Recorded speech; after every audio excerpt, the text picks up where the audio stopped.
أعلنت إدارة نادي الوداد الرياضي وإدارة نادي الرجاء الرياضي لجماهيرهما أنه وبعد الاجتماع التنسيقي الذي انعقد صباح اليوم تحت رئاسة والي جهة الدار البيضاء وبحضور مختلف السلطات الأمنية المختصة، تم الاتفاق على فتح أبواب مركب محمد الخامس ابتداء من الساعة 4 بعد الزوال، وذلك بمناسبة مباراة الديربي، وفيما يلي البلاغ الكامل.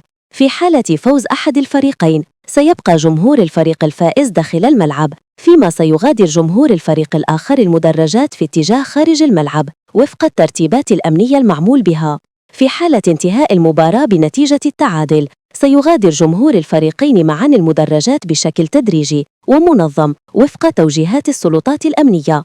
وتدعو إدارة نادي الوداد الرياضي وإدارة نادي الرجاء الرياضي كافة الجماهير إلى الالتزام التام بتعليمات السلطات واحترام الضوابط التنظيمية، بما يضمن إنجاح هذا العرس الكروي في أجواء رياضية وحضارية مشرفة. كشفت الجامعة الملكية المغربية لكرة القدم عبر موقعها الرسمي عن الطاقم التحكيمي الذي سيدير مباراة الديربي بين الوداد والرجاء برسم مؤجل الجولة الخامسة من البطولة الوطنية الاحترافية. وسيقود الحكم البارودي محمد المواجهة القوية بين الفريقين، حيث سيساعده كل من أبرة عبد الصمد وبشتاوي زكريا، في حين سيشرف بسليم ياسين على تقنية الفيديو بمساعدة كل من زين العلوي منصف وبرنسي زكريا. تلقى الطاقم التقني لنادي الرجاء الرياضي تقريراً طبياً يؤكد عدم مشاركة الظهير الأيمن محمد بولكسوت في مباراة الديربي البيضاوي أمام الوداد الرياضي. وكان بولكسوت قد غادر مباراة الرجاء أمام أولمبيك دشيرة في الجولة السادسة من الدوري الاحترافي بسبب إصابة في الظهر التي أجبرته على الخروج في الدقيقة 80.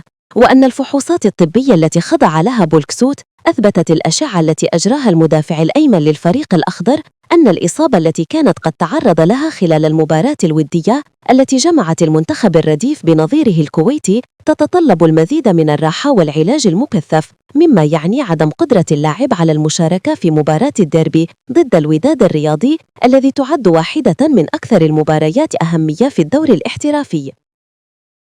قامت العصبة الاحترافية لكرة القدم بتأجيل مباراة نهضة بركان والرجاء الرياضي برسم الجولة السابعة من البطولة الاحترافية، ويأتي تأجيل مباراة نهضة بركان والرجاء الرياضي بسبب خوض الفريق مؤجل الجولة الخامسة من البطولة الاحترافية أمام النادي المكناسي.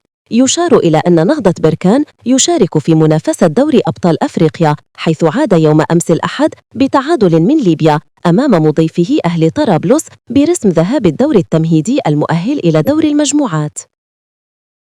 لتشجيعنا على مواصلة العمل وخلق أفكار إبداعية، لا تنسوا الاشتراك بالقناة وتفعيل الجرس وترك تعليقاتكم على الفيديو لكي يصلكم الجديد أولاً بأول.